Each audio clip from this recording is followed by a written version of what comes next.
Today on Clear Your Clutter Inside and Out, we're talking about working as a team when tackling clutter and organization. Are you always fighting about clutter because no one can find what they need when they need it? Does your spouse not notice the pile of stuff right in front of them? Would you like to learn how to tackle problems as a unit instead of failed starts and stops to get on the same page? Learn how to work together as we continue our month focused on teamwork. Do you control your clutter, or does your clutter control you? On Clear Your Clutter Inside and Out, we'll teach you awareness as well as action steps to create change in your life. Come on, let's get started. Hey everyone, take two for this intro. I have to laugh. Sometimes technology is really great. I uploaded this for the podcast, and then I went to YouTube to upload it, and they rejected it because they said it's already been posted. So I edited. This is from when I did the live coaching sessions, and what I think I'm going to end up doing starting next year is do one free live coaching session a month, and probably do that from my Reawaken Your Brilliance Facebook page. I have been doing for my personal page. The technology, Facebook changed how they did stuff, and I had my husband who knows more than I do, and I followed all their steps, and I still couldn't do a live video feed. I had to get on my iPad to do it. So that's something I'm toying with, and let me know if that's something you'd be interested in. So anyway, these were from the live coaching sessions that I did when many of us were quarantined or in a different state and maybe not out as much. And I had requests from people at the end of each coaching session. I did, I think, 8 or 9. So I did for a couple months. Then what do you want to hear? So this was a question, how can I work with my spouse? And as I mentioned, if you're both organized, you're not going to hire me. If you both have clutter, you don't care. And so I am called into situations where there's a difference of opinion. And so I wanted to share this episode. And at first, I said, well, roommate, but you have a different dynamic and usually in a different relationship with the roommate. So this is about a spouse or partner. And if you aren't on the same page, so this is kind of advice that I would start with clients. I don't need to tell you all the stress and tension that can be created when you are not in a harmonious household. So that was one of the other reasons that I wanted to share this. And of course, you can apply this to other areas in your life. Enjoy. Hey, good morning, everyone. I am joining you from very rainy, cold Raleigh. We have storms coming through. I'm grateful. Have a candle on. I'm going to make cauliflower au gratin after this. How's it get any better than that, right? That's one of my projects during this time at stay at home, is seeing how I can make the best possible cauliflower au gratin. So I had a request. I talked a couple of weeks ago working with children, but someone wanted to know how to work with my spouse, how to work with my partner when decluttering and getting organized. You know, I've said if both people have a lot of clutter, they're not going to call me. If they're super organized, they don't need me. And I kind of come into the situation when there's a difference of view. So we're going to talk about how you can successfully navigate decluttering and getting organized when someone doesn't have the same style, doesn't have the same perceptions, don't think about things differently and do things differently. How can you successfully navigate that? Now, first, because it's during the time of the corona and many of us are stay at home and quarantine, I want to bring good news. I think that's something that's important. First of all, I have to say I saw a really funny sign that said, "My husband is for sale." It looked like it was in Europe, because you know how they have all those older buildings and they turned into apartments that were these huge grand places, and she hung out this big sign that said, "I have a husband for sale," and that kind of cracked me up. It can be challenging for many of us.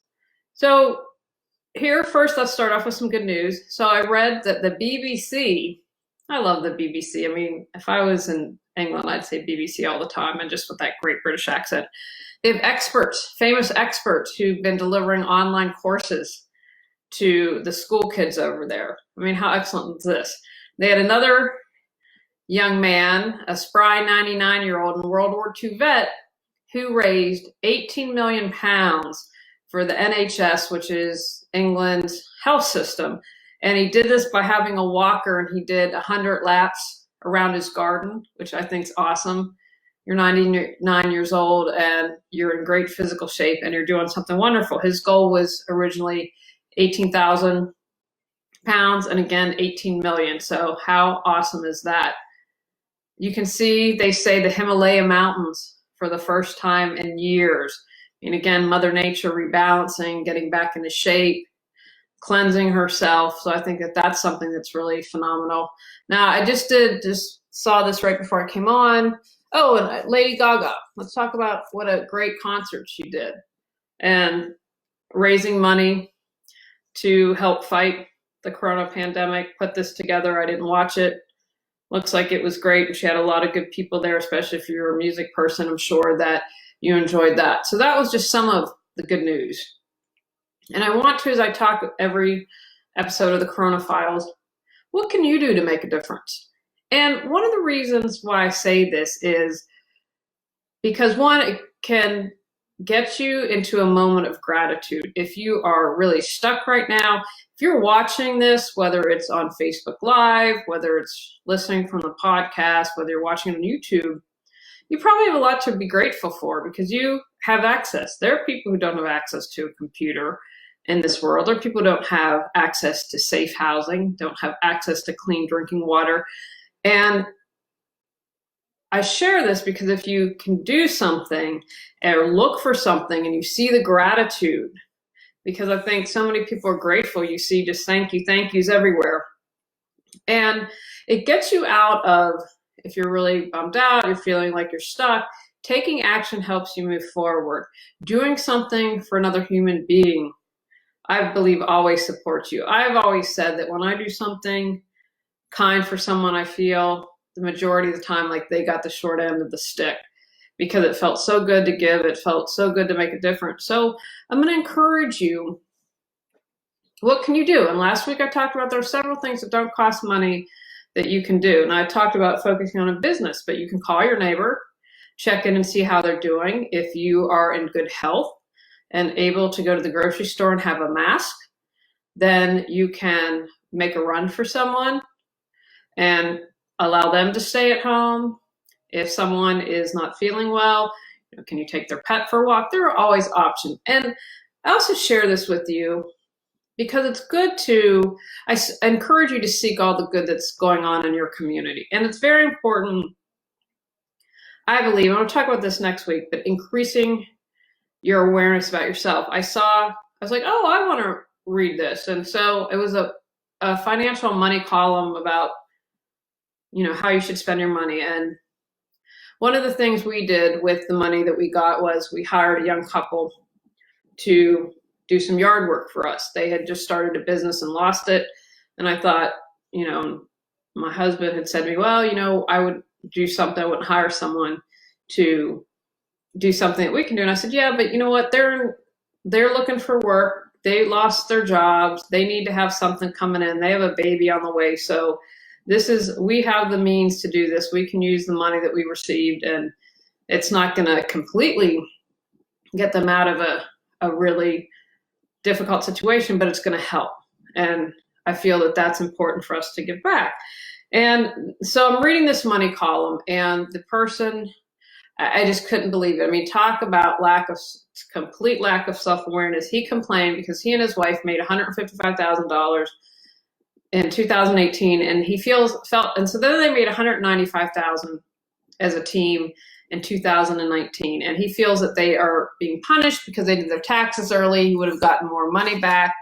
And truthfully, I just was amazed at that statement. Now, luckily, the money person was like, come on now, you need to get a grip and really look at people who are really suffering right now. And, and he didn't mention anything like they've lost their jobs, none of that, just wanted to complain. And to me, that's a complete lack of self-awareness and just no concept of what's going on. It's like the billionaire that posted on his yacht who was quarantining on his yacht. It's like, man, come on.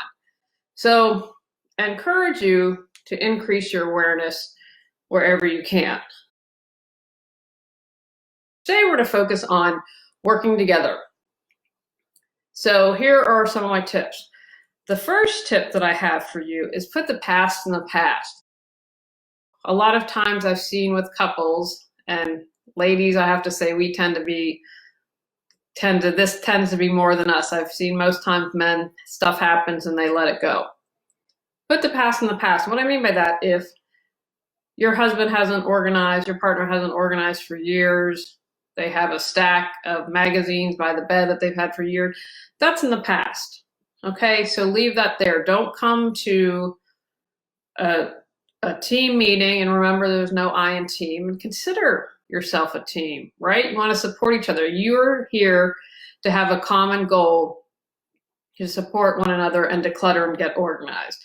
And just a quick note about that, if you are saying, hey, you know what, I have to do my kids online, or have to help with schooling, or I'm still working from home. I know that's the case for a lot of people, but I'll use my husband as an example. So he commutes 3 days a week, and his commute is 45 minutes each way. So that's an hour and a half. So he's gained 4.5 hours for every week that he's been quarantined. So we've been quarantining since about March 4th, that week or the week after. So he's 20 hours of time that he's gained. So I encourage you to look at, what I can declutter and organize and spend the time that I would have been commuting, or if you drive your kids to school, or if you are running less errands or taking kids to activities, look at all that time you saved and then say, okay, then I have the time, I can make this happen.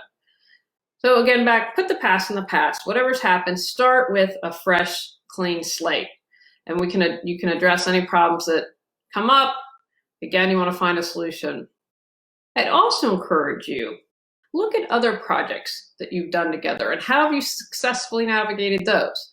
Organizing and decluttering is no different. In my marriage, Tony because he was in the Army, knows how to fold a fitted sheet. I'm really awful when I'm gonna with that. I'm like, okay, if I get them decently folded, it's a win for me. But he does a really good job of that. Tell this story. We'd been married about a year, and we were removing wallpaper in the kitchen, and Tony's doing something, and there was something like, I don't know if it was right for steam. Looking for that, it looks like to me a big flat spatula. And there was a time, like you have to get something off, within a few minutes of when you put it on, and couldn't find it. And I said, hey, let's try to get the garage organized. But I didn't want to push it, right? And I felt like, one, I know this process from working with people, and my marriage is more important than having my garage organized. And so he got really frustrated. He went out the garage, and we have a big container full of tools that my dad had put together for me when I was single. Anyway, so dumped it out, found it. But after that, he wanted to organize the garage. So when we downsized, the garage looks fantastic. All Tony. His tools are organized. Now he is going through a couple drawers that he needs to organize, but they were hidden. And I was like, you know what? We're going to get it done as long as we continue to work on it. And, we are down to our bedroom and our closet for what we have to declutter. And it's only April. So we have spent a lot of time doing that. So I just share that with you, and, have the belief that your spouse can learn skills. And we'll talk about it a little bit more, but just know that can happen. So look at other projects that you've done together. What skills do you bring to the table? Where are your weaknesses, and your partner, spouse, vice versa. So you can come up with a game plan that's going to allow you to successfully organize and declutter. Just apply those skills to the project. Overwhelm with stuff. Can't find what you need when you need it. Tired of wasting time and energy maintaining your mess. Longing for peace of mind. Get control of your clutter so your clutter doesn't control you. Reclaim time, money, sanity, and resources. Physical Got Clutter 365 journal prompts supports you in clearing your physical clutter. free gift with purchase to support you even more in your journey to declutter your life. Also going to encourage you to plan. Take the time. You know, if you were completely overwhelmed, say, Julie, our whole house needs decluttered and organized. That's okay, but let's not worry about that now.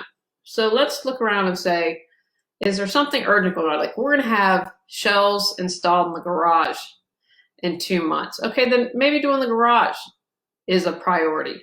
Or, you know what, I really don't sleep well in my bedroom because there's a lot of clutter. Then maybe that's where you need to start. So pick a place that you want to start and plan it. One area. Just when you do that and successfully are able to complete a task, and that allows you to go on to other spaces. But concentrate on one living space or area and don't move on until you have completed that. And so plan, okay, you know what, I think this is going to be a day-long project or a weekend. And I always encourage you to plan more time than you think. One of my frustrations as a professional organizer is seeing these shows and they're just not realistic because you don't see the team behind the scenes. So can you devote a weekend, whatever you think, and add more? If one of the spouses is reluctant, partners is reluctant, try to see if you can find out and ask them, well, what's clutter costing you? Does it cost you peace of mind? Is it giving you stress because you can't find your keys in the morning every time you have to go out, or you couldn't find the papers for a project and you had a Zoom meeting? Whatever it is, try and get them to figure out, what's it costing me? Oh, wow, you know what? I never thought about it. It is costing me something. And then, of course, motivation. What is going to motivation? Would you like to have a stress-free morning? Would you like to not have to pay interest when you are late for something? You know, tap into those things, because that is going to, when you're doing the project and in your muck of it, you'll be like, hey, remember, what's our motivation? What do we talk about?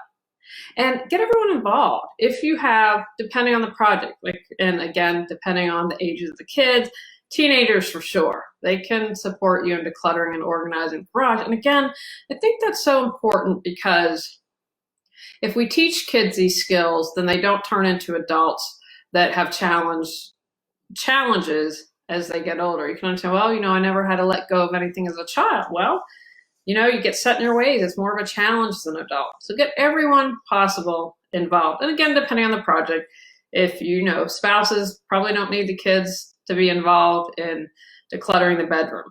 Just use common sense with that. I'd also encourage you to set up guidelines. One of the guidelines that I have when working with couples and family, no shame, no blame. That brings us back to, whatever happened in the past is there. If I need to have a private conversation with one of the people, I'm always want to do that. They got to vent, got to barf it out, got to share their frustration. That's fantastic. Now, if you're not going to hire someone, then maybe you have a friend that could be, oh my gosh, and just barf it out and then let it go. And so set up guidelines. So we're not going to shame, we're not going to blame. We are going to consider all points of view. We'll make a decision as a team, majority rules, again, whatever makes the most sense to you, but then you have guidelines. I also encourage you to have guidelines that can help speed up the process of decluttering. So say you are decluttering your closet and your partner has a bazillion t-shirts, and you say, okay, anything with a hole in it just goes. Because it's already started, it's going to go in the rag bin, maybe we can donate it to the animal shelter, thing like that. So you set it up where you say anything in the pantry that's expired, we're just going to let it go. We don't want it to be a safety hazard to anyone. It's expired. And again, do your research about expiration dates. If they say, oh no, you can use a spicier afterwards, okay. But if you set up guidelines or rules, it just makes things go faster. If you're cleaning out the garage, anything that's been exposed to mildew or is really disgusting and you wouldn't give it to a friend, let that go. Make the project fun, right? A lot of people find decluttering and organizing just to stink. And I have to tell you, when I've dealt with rat poop and doing some attics and stuff, that is not fun. It is not fun to deal with rat poop and seeing that. So how can you make the project fun? You can get some groovy music, whatever people like. You can I don't know, listen to a podcast if that's something that interests you. And, and it might be also time because to have a really good conversation. Say, hey, I've been meaning to talk about this. Whatever it is that means fun to you. And then I encourage you. And one person can do this, but like get water. So everyone has water on hand, or have snacks ready. And again, you want to try to minimize any disruption. So if you're the more organized one, and you're ready to roll, I'm going to encourage you, just take that extra step. So, okay, this is what I'm going to do. I'll get snacks, I'll get water, I'll get a boom box or however you have set up, and so you can listen to radio. Take charge of that, because you aren't great at everything. And so if your partner struggled, you'd want your partner to help you as well if it was an area of weakness for you. So, and I mentioned this at the beginning with guidelines, but I want to say this again: no judgment, no shame. Don't make fun of someone.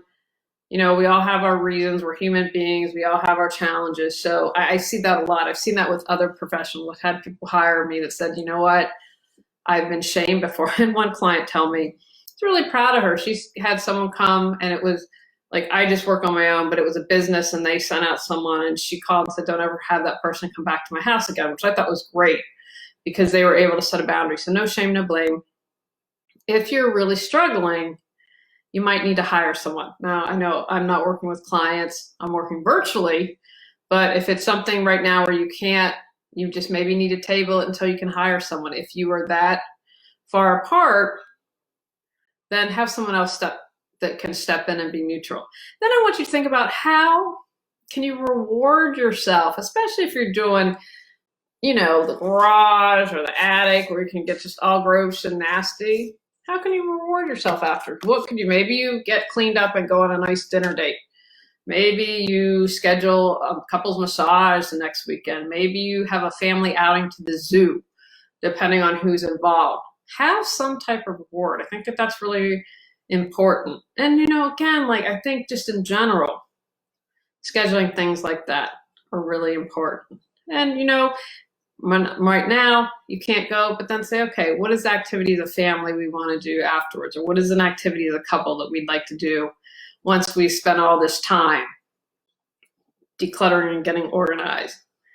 Here are some more tips for working with someone. Again, if this is more your area of expertise, you're going to be the kind of leader there. It needs to be even, but step up if this is your skill set. So how can you build confidence? One of the questions that I ask on my intake form is, how are you organized? Because in some way, shape, or form, everyone is organized. And that helps build confidence. And that reminds someone, oh yeah, you know what? I am organized in this way. Or, oh yeah, I have decluttered in the past. So I encourage you, if your spouse is reluctant, to find a way to build their confidence. And I also want to say something. I have a story from when I worked with the family, and one spouse was really good about decluttering. One was way more challenged. And it was interesting how that translated to their children. But the one spouse and this was actually really interesting because I was dealing with 6 people and would go around and check, and the spouse had disappeared and had gone to do a project, nothing to do with decluttering. And that told me, it was hard for them. So, okay, let's talk it out. But I bring this point up because the spouse had done an incredible job. It was very challenging for them to let things go. And then they were going through stuff, and the spouse wanted to hold on to, how at Easter, if you celebrate Easter and you do an Easter egg hunt, you can get those plastic things and you can hide candy and treats in them. The spouse didn't want to let those go. And so at that point, I was like, just let the spouse keep it. This is really, you've done an incredible job. This is a process. Don't give someone a hard time. If they have been letting things go and still need to keep things, you have to have some compassion in there. You have to be able to say, okay, is this really worth it? Is this worth my time and energy? Is this a fight? Is this the hill I want to die on? So just remind you, as long as you're making progress, I have found that the more you do this, the easier it becomes. But have some compassion, cut some slack. And, I always tell everyone I work with, do an annual purge. That's what I'm talking about. We have all of 2020 have been going through and purging things and downsizing yet again. And because I do it every year, we keep on top of it. And so that's really important. Now, I would say I probably do the lion's share, and then I'm very like, okay, honey, I need you to sit down and go through your files today. Let's go through the closet together. But that's, again, my skill set.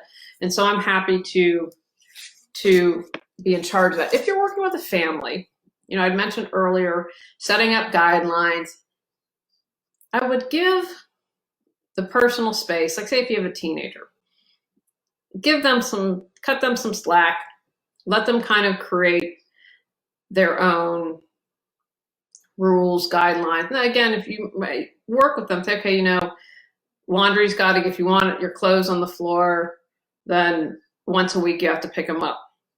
But give them a little privacy and space.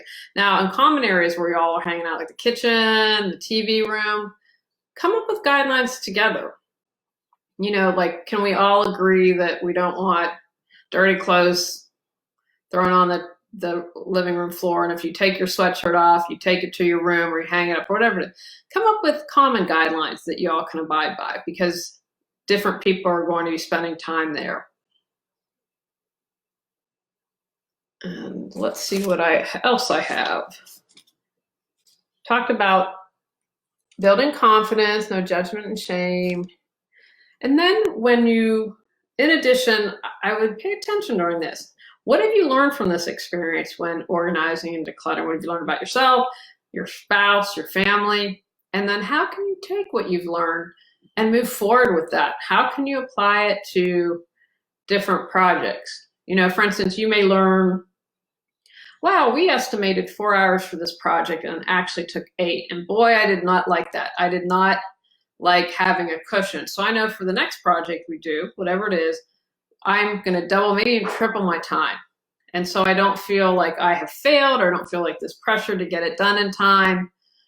Or if you might learn that, wow, we as a family really need to talk about some things. Listening to some comments, there are some issues we need to address. Again, whatever that, just be aware, just pay attention. So those are just a few tips on how, when working with mainly a spouse, but also some tips thrown in there for family when you are decluttering and getting organized. Take actions from today's podcast. Keep the past in the past. Everyone's opinion counts. Learn from previous successful collaborations. Focus on being a team throughout the process. Make the project fun. Be open to compromise. Engage in a fun, healthy activity post-project. On our next episode, we're talking about lessons learned from the coronavirus pandemic. Go out, clear your clutter to create the life you choose, deserve, and desire. When you clear your clutter, you can share your gifts with the world. Sign up for our free newsletter at reawakenyourbrilliance.com. If you've enjoyed Clear Your Clutter Inside and Out, please rate, review, and share us.